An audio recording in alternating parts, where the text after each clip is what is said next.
안전한가라는 제목으로 하나님의 말씀을 전하겠습니다. 올 한 해 저희들이 더 큰 일을 보리라는 표와 더불어서 몇 가지 중요한 목회의 중점 사항이 있습니다. 그 중에 하나가 가정 예배 드리기 운동을 하는 거예요. 여러분 혹시 지난주에 가정 예배를 드리셨나요? 네, 3부에 드리신 분들이 많이 있습니다. 참 감사하고 가정 예배를 드리는 가정이 저는 점점 많아지리라 확신을 합니다. 어제도 제가 이렇게 몇 분들과 통화도 하고 또 얘기를 나눴는데 가정 예배를 드린다라는 거예요. 얼마나 감사한지. 저희도 그 가정 예배지를 가져가도 되고 홈페이지에 가정 예배 그 가이드가 나와 있거든요. 여러분들이 그걸 참조하시면 되고, 저희 가족도 밤에 가정 예배를 드리는데 얼마나 좋은지, 평상시에 드리는 형식과 더불어서 그 가정 예배지가 있으니까 더 풍성해지는 것 같아요. 그래서 제가 어제 너무 감격이 됐어요. 우리 교회가 한 700세대 이상이 됩니다. 세대수로. 그런데 그 세대에서 하나님께 가정마다 예배하면 그 향기가 하나님께 올라가는 걸 생각해 보니까 막 감동이 되더라고요. 할렐루야. 네. 그런데 가정 예배를 드리면 뭐가 좋으냐면 가정이 변화가 일어나게 됩니다. 가정이 변화가 일어나고, 특별히 남편이 믿지 않는 가족들이 많아요. 우리 교회에 여성들만 혼자 다니는 그런 분들이 굉장히 많습니다. 여러분들이 상상 이상입니다. 3분의 이상이에요. 그렇게 되는데, 그런 분들이 가족들과 자녀들과 함께 예배를 드리면 남편의 마음이 자기는 안 드려도 편할까요? 불편할까요? 불편하죠. 불편한 것에 끝나지 않고 여러분들이 가정 예배를 통해서 그렇게 은혜를 받으면 나도 한번 가정 예배를 드리면 좋겠다, 나도 끼워줘, 이렇게 될 수도 있을 겁니다. 아멘. 네, 그리고 여러분들이 이제 가정 예배를 드리고 난 후에 항상 가족 시간, 패밀리 타임을 가지면 좋아요. 가정 예배를 드리면 화목하게 되거든요. 막 가정 예배 드리고 나자마자 막 싸우고 그럽니까? 그런 경우는 없어요. 싸웠다가도 예배 드리면은 화목하게 되는 거죠. 할렐루야. 네. 그렇게 되는데, 예배 드리고 놀이를 좀 하세요. 가족 놀이를 하면 좋은데, 그렇다고 우리는 뭐 동양화로 놀이할 수도 없고 서양화로 할 수도 없고, 놀이를 하는데 제가 이제 추천하는 놀이 중에 하나가 젠가라는 놀이인데, 저희 아이들 어렸을 때 저 놀이를 했습니다. 블록을 쌓는, 나무 블록을 이렇게 높이 쌓는 만큼 쌓으세요. 근데 너무 쌓으면 바로 이제 무너지기 때문에 적당히 쌓고, 그 다음에 이제 블록을 하나씩 끄집어내는 거예요. 이렇게 톡톡 치면 그게 이제 저쪽으로 나오거든요. 해보신 분 알죠? 그러면 그걸 하나씩 한 사람씩 이렇게 끄집어내게 되는데, 처음에는 잘 안 쓰러집니다. 무너지지 않는데, 어떤 경우에 톡톡 쳐서 반대편으로 딱 끄집어냈는데 그 한 블록 때문에 전체 블록이 와르르 무너지면 그렇게 만든 사람이 지는 거예요. 이런 게임인데, 아주 뭐 단순하지만 이런 게임을 통해서 또 가정이 화목하게 되는 것입니다. 여러분, 한 개의 블록이, 그죠? 한 개의 블록 때문에 탑이 무너지는 거예요. 마찬가지로 우리 인생도 그렇습니다. 우리 인생에 집이 있는데 그 집을 우리가 다 건축하는 거예요. 저는 저 나름대로 인생의 집을 건축하고, 여러분 나름대로 인생의 집을 건축을 하게 됩니다. 이 건축가들이에요. 저와 여러분들은 건축가들인데, 인생의 집에서 정말 꼭 필요한 게 있는 거예요. 그게 빠지면 무너져 버려요.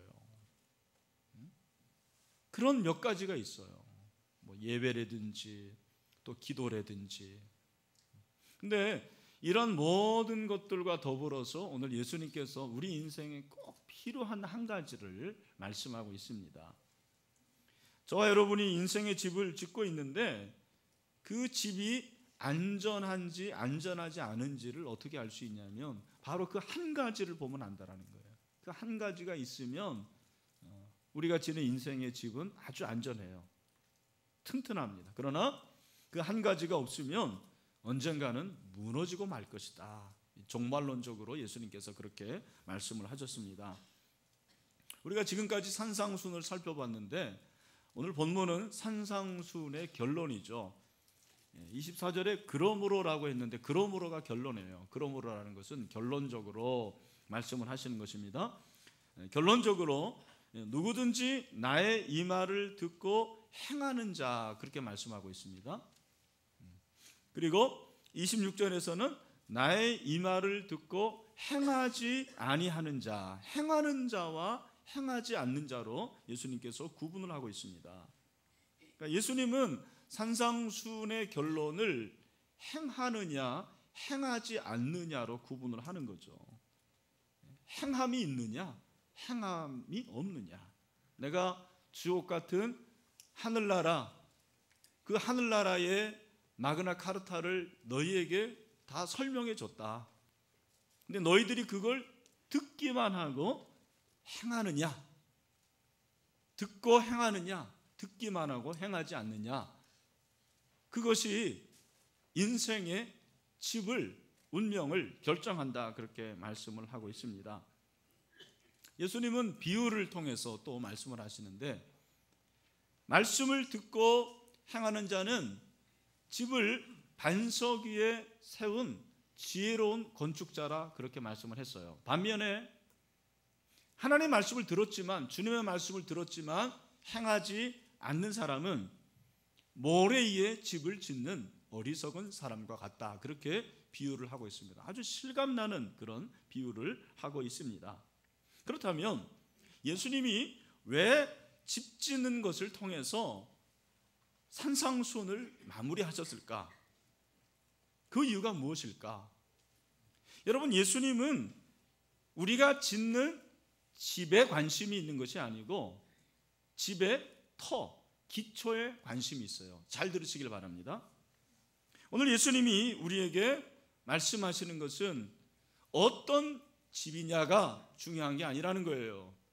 그 집이 과연 안전한가, 안전하지 않은가가 중요한데, 집의 안전성은 그 집의 재료가 아니에요. 뭐예요? 기초라는 거예요. 어떤 기초 위에 집을 짓느냐가 좋은 집, 안전한 집을 결정한다고 말씀하고 있습니다. 여러분, 세상의 관심은 항상 눈에 보이는 집이에요. 만약에 인생의 집이라고 하면 사람들은 인생의 집이 눈에 보이는 것으로 판단을 하는 거예요. 아, 그 사람이 얼마나 큰 아파트에 사느냐, 그 사람이 얼마나 좋은 차를 굴리고 다니느냐, 그 사람이 어떠한 직장에 다니고 있느냐, 돈이 얼마나 많으냐, 주식이 얼마나 많으냐, 이런 것이 세상 사람들의 관심이에요. 그것이 바로 좋은 집이라고 생각하는 거예요. 여러분, 좋은 집이라고 다 안전한 건 아니죠. 아무리 엄청나게 크고 고대광실 같은 집이면 뭐합니까? 모래 위에 짓는다면 그 집은 언젠가는 무너질 거예요. 그건 좋은 집이 아니에요. 정말 나쁜 집이에요. 안전하지 않기 때문입니다. 여러분, 예수님께서 어떤 기초 위에 두느냐를 말씀하시는데, 인생의 신앙의 기초가 뭐냐? 행함이라 그렇게 말씀하는 거예요. 적어도 우리가 그리스도의 제자라면, 불신자들은 예외입니다. 그러나 저와 여러분들은 다 예수를 믿는 사람들인데, 예수를 믿는 저와 여러분이 좋은 집, 그리고 안전한 집을 지으려면 기초가 중요한 거죠. 그 기초가 뭐다? 말씀을 행하는 것이다라는 거예요. 오늘 저는 여러분들이 이 말씀을 듣고, 아, 그래, 나도 행해야 되겠다, 나도 한번 해봐야 되겠다, 그렇게 행할 수 있는 여러분이 되시길 주님의 이름으로 축원합니다. 여러분, 행하지 않는 건 진짜 신앙 아닙니다. 행하지 않는 신앙은 죽은 신앙이에요. 야고보가 그렇게 말하지 않았습니까? 야고보 2장 26절에서 우리 다 같이 한번 읽어봅시다. 시작. 영은 없는 몸이 죽은 것까지 행함이 없는 믿음은 어떻다고요? 죽은 것이라고 그렇게 말씀을 하고 있습니다. 예수님이 산상수훈의 결론에서 강조하는 것은 신앙이 지식이 아니라는 거예요. 듣는 것이 아니라는 거예요. 참 한국교회 성도들 중에서 듣는 것만 그렇게 잘하는 사람들이 있어요. 듣는 것만 잘해요. 여러분, 들으면 뭐합니까? 행하지를 않는데. 그게 뭐예요? 사상누각이 되는 거죠. 모래 위에 집을 세우는 것 아니겠습니까? 우리 모두는 인생의 집을 건축하는 자들입니다. 모두 집을 짓고 있어요. 그런데 기초가 중요한데 어디에 집을 짓고 있느냐? 그 기초를 말씀하시는데, 여러분, 신앙을 보면 그 신앙이 좋은지 나쁜지 목사인 저도 잘 몰라요. 우리가 그저 그 사람이 신앙이 좋다, 그 집사님 신앙이 괜찮다고 하는 것은 눈에 보이는 거죠. 그저 그냥 예배를 얼마나 잘 드리냐, 뭐 봉사도 해서 성가대도 하고 또 전도도 좀 하고 11조도 하고, 그러면은 우리는 그 사람이 신앙이 좋다고 말하는 것입니다. 여러분, 그것은 눈으로 보이는 집과 같은 거예요. 그 사람이 정말 신앙이 좋은 건 어떻게 알아요? 사실은 보이지 않는 거예요. 뭡니까? 하나님 말씀을 얼마나 행하느냐, 내가 알고 있는 말씀을 행하느냐가 중요한 거죠. 예배를 드리지 않는 신앙인보다는 예배를 드리는 사람이 더 신앙이 좋은 거고, 예배를 드리면서 딴 생각하는 사람보다는 하나님의 말씀을 들으면서 그 말씀을 가지고 은혜 받는 사람이 더 신앙이 좋은 거예요. 그러나 여러분, 듣기만 하고 예배는 드리지만 행하지 않는다면 그게 무슨 소용이 있겠습니까? 올해 우리가 큐티 열심히 하려고 하는데, 여러분, 큐티집을 좀 구입해서 큐티를 해보세요. 안 하는 것보다 훨씬 낫습니다. 여러분들이 큐티집을 구입하면 그래도 일주일에 한두 번이라도 하는 거예요. 저희 교회가 300부만 주문하면 우리 교회 로고도 새길 수 있고, 그런데 300부를 지금 구입을 못하는 거예요. 그래서 금년에 좀 그렇게 하려고 하는데, 여러분, 큐티를 안 하는 성도보다는 큐티를 하는 성도가 훨씬 믿음이 좋고 신앙이 좋은 거잖아요. 그러나 여러분, 큐티를 하면 뭐합니까? 내가 여기서 엄청난 영감을 얻었다, 신학자들도 깨닫지 못하는 걸 깨달았다. 그런데 그 말씀을 행하지 않는다면 그게 무슨 소용이 있습니까? 말씀을 즐기는 거죠. 오늘날 말씀을 즐기는 성도들이 참 많아요. 그러니까 한국교회가 힘이 없다고 저는 생각합니다. 여러분, 솔직히 들은 말씀대로, 우리가 읽은 말씀대로, 큐티하는 말씀대로 행동하기가 그렇게 쉬워요, 어려워요? 네, 쉽지 않습니다. 해본 사람은 알아요. 정말 분투해야 돼요. 노력해야 돼요. 그 말씀대로 살려고 무진장 정말, 좀 이런 말이 어떨지 모르는데 발악을 해도 될 게 말까입니다. 저는 그렇게 생각해요. 여러분, 목사인 저도 마찬가지예요. 하나님의 말씀을 묵상하고 제가 하나님의 말씀을 전하지만 이 말씀대로 내가 그대로 행동하고 실천하는 것이 얼마나 어려운지 몰라요. 정말 솔직히 고백하는 거예요. 목사가 됐다고 해서 목사라 라이센스가 있으면 다 되느냐? 다 되면 얼마나 좋아요. 그럼 저는 벌써 아마 여기 있지 않고 에녹처럼 하늘나라 올라갔을 겁니다. 제가 금년에 이렇게 시작하면서 신년 특별 새벽기도 준비하는데 제 자신이 참 내가 부정적인 생각을 하고 특별히 부정적인 말을 좀 하는 것 같다. 특별히 우리 자녀들에게 좀 그렇다라는 걸 제가 좀 발견을 했습니다. 가까운 사람들에게 항상 그러잖아요. 제가 제 마음을 먹고 내 말을 좀 고쳐야 되겠다.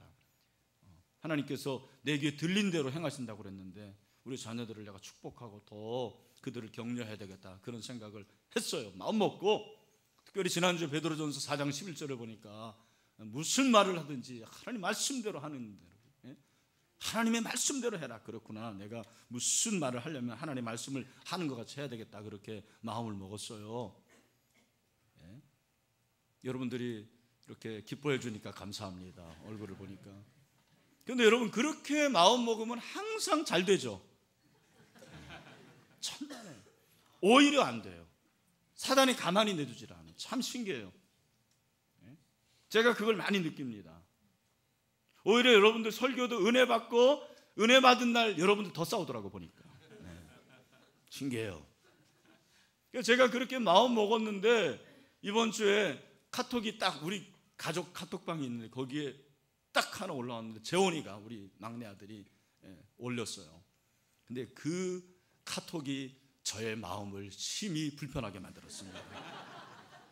뭔지도 모르고 왜 웃으세요? 어떤 내용이냐면, 나 오늘 염색했다. 예쁘죠? 딱 이렇게 나온 거예요. 자기 사진을 딱 올렸어요.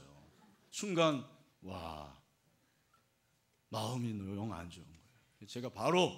저는 바로 전화 거는 타입입니다. 재원아, 너 네 친구들 중에서, 교회 다니는 친구들 중에서 염색하는 애가 있냐? 그리고 너는 목사 아들인데 목사 아들이 어떻게 염색을 하냐? 너무너무 제가 이제 화가 난 거예요. 그러나 이제 그때 하나님의 말씀을 생각하니까 그 정도로 한 거예요. 그랬더니 재원이가 하는 말, 아빠, 목사 아들하고 염색하고 무슨 상관이 있어요? 딱 그러는 거예요. 요즘 애들 다 해요. 그러는 거예요. 여러분, 맞아요? 틀려요? 맞아요. 여러분, 목사 아들 염색해도 되는 거죠? 또 이 얘기 듣고 그냥 가서 재원아 너 뭐 무슨 색깔로 했냐 그러지 마시고, 좀 제가 설교 시간에 얘기하면 여러분 그냥 가만히 계세요. 그게 좋습니다. 근데 이제 그때 이제 하나님 말씀이 생각나는 거죠. 내가 우리 아들에게 그렇게 뭐 화낼 필요도 없고, 이게 뭐 그렇게 중요한 건 아니잖아요. 얘가 뭐 탈선하는 것도 아니고, 염색이야 뭐 나처럼 이렇게 검은 머리가 흰 머리도 되는 거고 그런 거 아닙니까? 그래서 제가 전화를 끊으면서, 사실 잘했다라는 말은 안 나오더라고요. 솔직히 그냥 알았다 그러고 끊었습니다. 네. 여러분, 작은 얘기지만 우리가 참 하나님의 말씀이 내 안에 있지만 그 말씀대로 하나씩 실천해 나가는 것은 결코 쉬운 게 아니고 분투해야 돼요. 저희 생각은 그렇습니다. 여러분, 그렇다면 행하는 것이 무엇인가? 그러니까 말씀대로 행한다. 이 행한다는 것이 무엇인가? 행한다는 게 뭐냐? 한번 따라합시다. 순종하는 것. 행하는 게 뭐라고요? 순종하는 게 행하는 것입니다. 여러분, 순종이 곧 행함이에요. 행함이 순종이에요. 예수님께서 너희가 듣고 행한다 그 말은 너희가 듣고 말씀대로 순종한다 그 말이에요. 그러나 너희가 듣고 행하지 않는다는 말은 들었지만 말씀대로 순종하지 않는다라는 말일 것입니다. 여러분, 우리가 왜 말씀을 들었지만 말씀을 알지만 순종하기가 어려울까요? 그 이유가 무엇일까요? 많은 이유가 있지만 내 안의 것과 말씀이 충돌하는 거예요. 저는 그래서 그렇다고 생각해요. 여러분이 그래도 배울 만큼 배웠고, 여러분이 지식이 있고, 여러분의 사상이 있고, 여러분의 철학이 있어요. 그런데 그 사상과 철학과 말씀이 딱 부딪히는 거예요. 충돌이 돼요. 그러면 어떤 것을 선택해야 돼요? 말씀을 선택해야 되는데 말씀을 선택하나요? 천만에요. 내 생각, 내 지식, 내 철학, 그리고 나의 사상을 선택하는 거예요. 여기서 갈등이 생깁니다. 여러분, 하나님의 말씀을 들었을 때 분명히 충돌되는 그 말씀이 사실은 내가 꼭 해야 될 일이라는 걸 아십니까? 충돌이 되지 않는 거는 지금 내가 하고 있는 거예요. 근데 충돌이 돼요. 그건 내가 해야 할 일이라는 거죠. 순종해야 할 일이라는 거죠. 그런데 많은 성도들은 충돌될 때 어떻게 해요? 하나님의 말씀을 팽개칩니다. 내 걸 추구하는 거예요. 그러니까 우리는 말씀을 행하지 않습니다. 저는 이게 문제라고 생각합니다. 그럼 민수기 21장을 보면 이스라엘 백성이 출애굽해서 광야길을 걷는데 호르산을 거쳐서 이제 에돔 땅을 가로지르면 굉장히 빨리 가요. 그런데 에돔은 우리가 아는 그 가인의 후손들이니까 사실은 이스라엘 백성의 친척들인데 사촌들이잖아요. 근데 그거를 허락을 안 하는 거예요. 허락을 안 하니까 뺑 둘러가요. 뺑 둘러가니까 이스라엘 백성들이 벌써 그냥 입이 이만큼 나온 거예요. 거기서부터 이제 불평이 터져 나오는 거예요. 이스라엘 백성들의 주특기가 불평하는 거잖아요. 여러분, 그들이 이렇게 불평을 할 때 왜 불평을 하냐면, 제가 이렇게 목회를 하다 보면 여러분들의 불평의 가장 큰 거는 의식주 문제예요. 의식주 문제가 해결이 잘 안 되면 그때부터 불평이 나와요. 그리고 내 삶이 편하지 않으면 불평하게 되더라고요. 이스라엘 백성도 마찬가지예요. 물이 없어요. 그리고 불편하니까 입이 나온 거예요. 불평하는 거예요. 또 불평하는 거예요. 근데 하나님께서 이 이스라엘 백성들의 버르장머리를 좀 고쳐줘야 될 생각을 하시고 어떻게 하시냐면 불뱀을 보내시는 거예요. 사실은 보낸 게 아니고 그 당시에 그 지역에 아라바 강의 그 근방에 불뱀이 그렇게 많았대요. 불뱀이 와가지고는 그냥 그들을 다 물어버리니까 죽어서 나가는 거죠. 쓰러져 가지고는 거의 죽을 지경입니다. 근데 여러분 그 순간에 회개하는 사람이 항상 나옵니다. 그때도 회개하지 않는 사람들도 있었지만 회개하는 사람들이 나오니까 하나님 우리가 잘못했습니다. 용서해 주세요.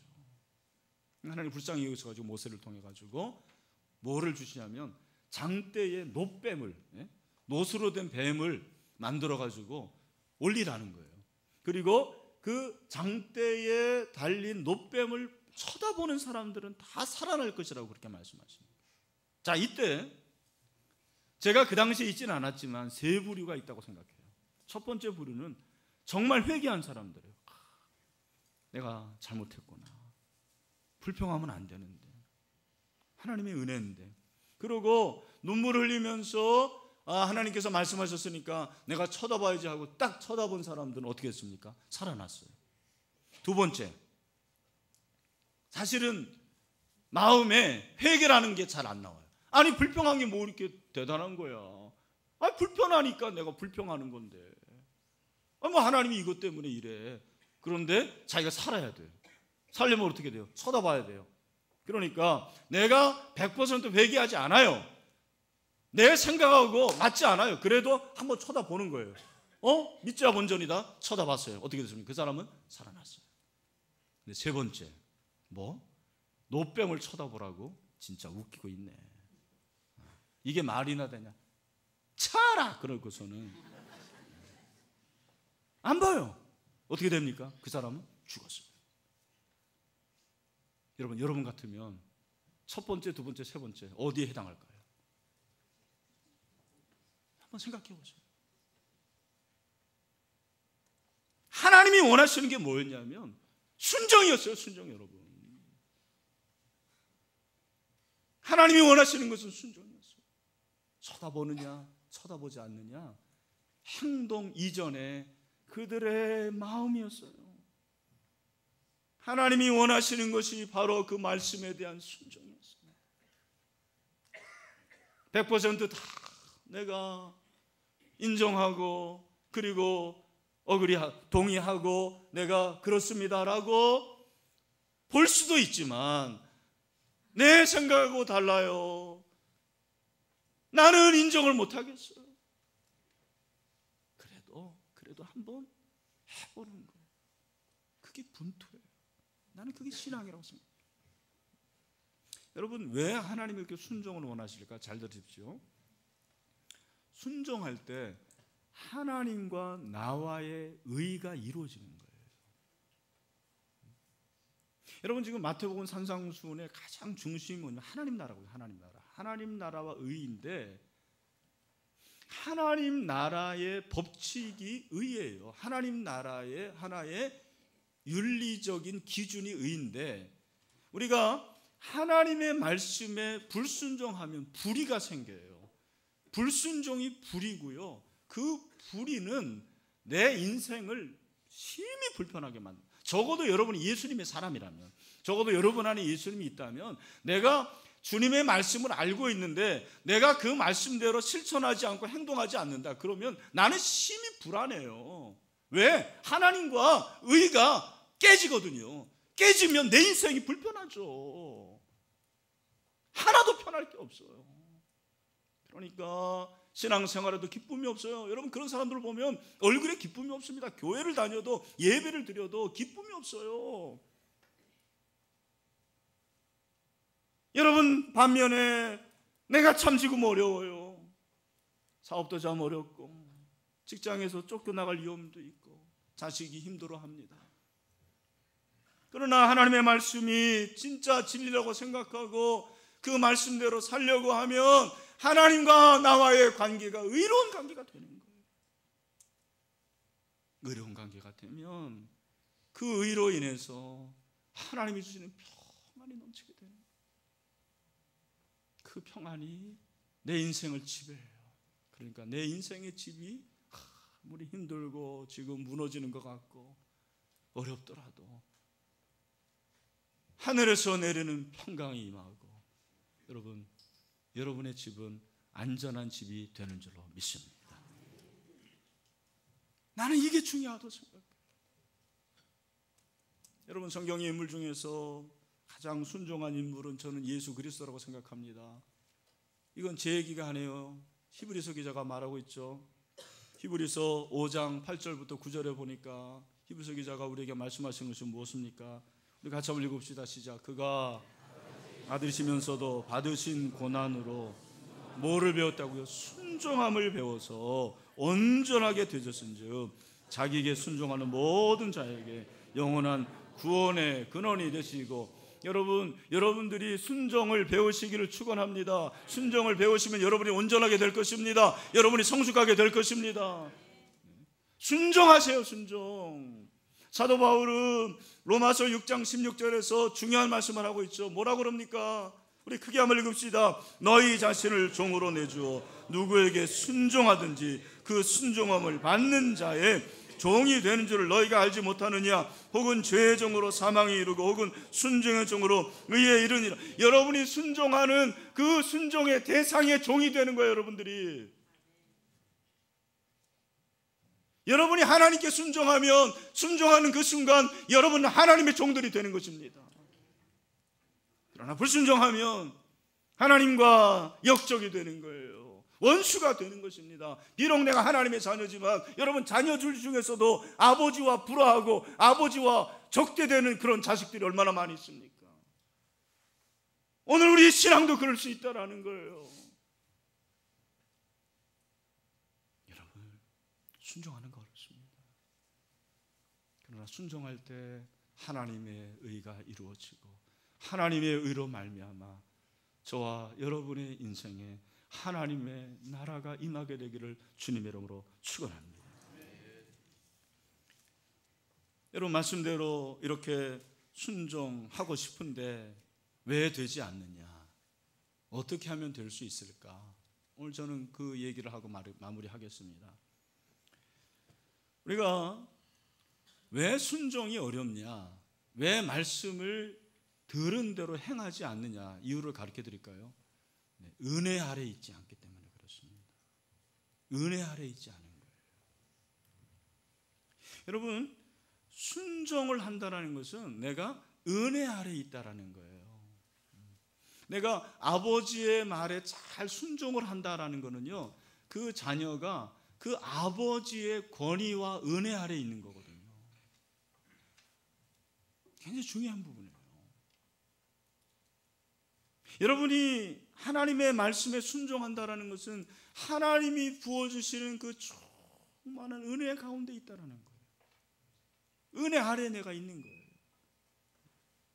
여러분, 행함이 은혜와 상반되는 게 아니에요. 야고보는 행함이 없는 믿음은 죽은 믿음이라고 하고, 바울은 은혜에 의하여 믿음으로 말미암아 구원을 얻는다고 했는데, 여러분, 행함과 은혜가 상반되는 게 아니에요.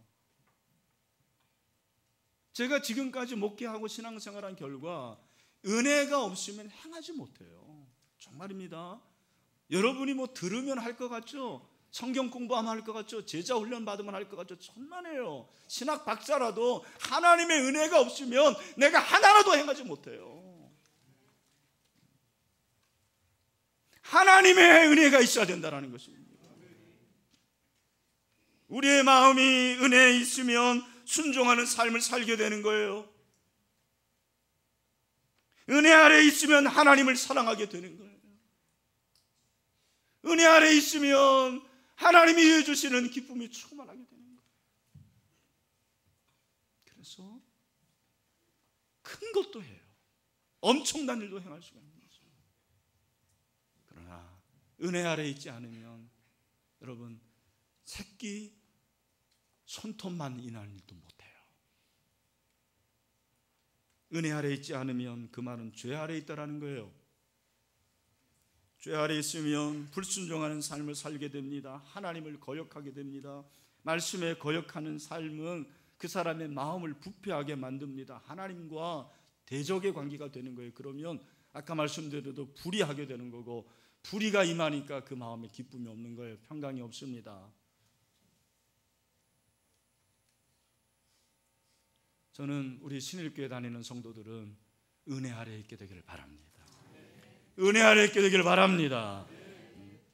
내 인생의 집이 안전한가 안전하지 않은 거는 일이 잘 되느냐, 그게 아니에요. 일이 아무리 잘 되면 뭐합니까? 자식 걱정 없어요. 먹고 살 만한 걱정 없어요. 그러나 내 인생에 기쁨이 없어요. 내 인생에 즐거움이 없어요. 평강이 없어요. 여러분, 그게 좋은 집이에요? 그게 인생의 집을 잘 짓고 있는 거예요? 저는 제가 알고 있는 많은 사람들 중에서 참 가난하고 자식들도 힘들게 하고 질병에 걸렸고 세상적으로 볼 때는 참 어려운 일을 당하지만, 그러나 하나님 말씀대로 순종하기 때문에 하늘이 주시는, 하나님이 주시는 그 놀라운 평강을 누리면서 살아갔고 살아가는 사람들을 알고 있습니다.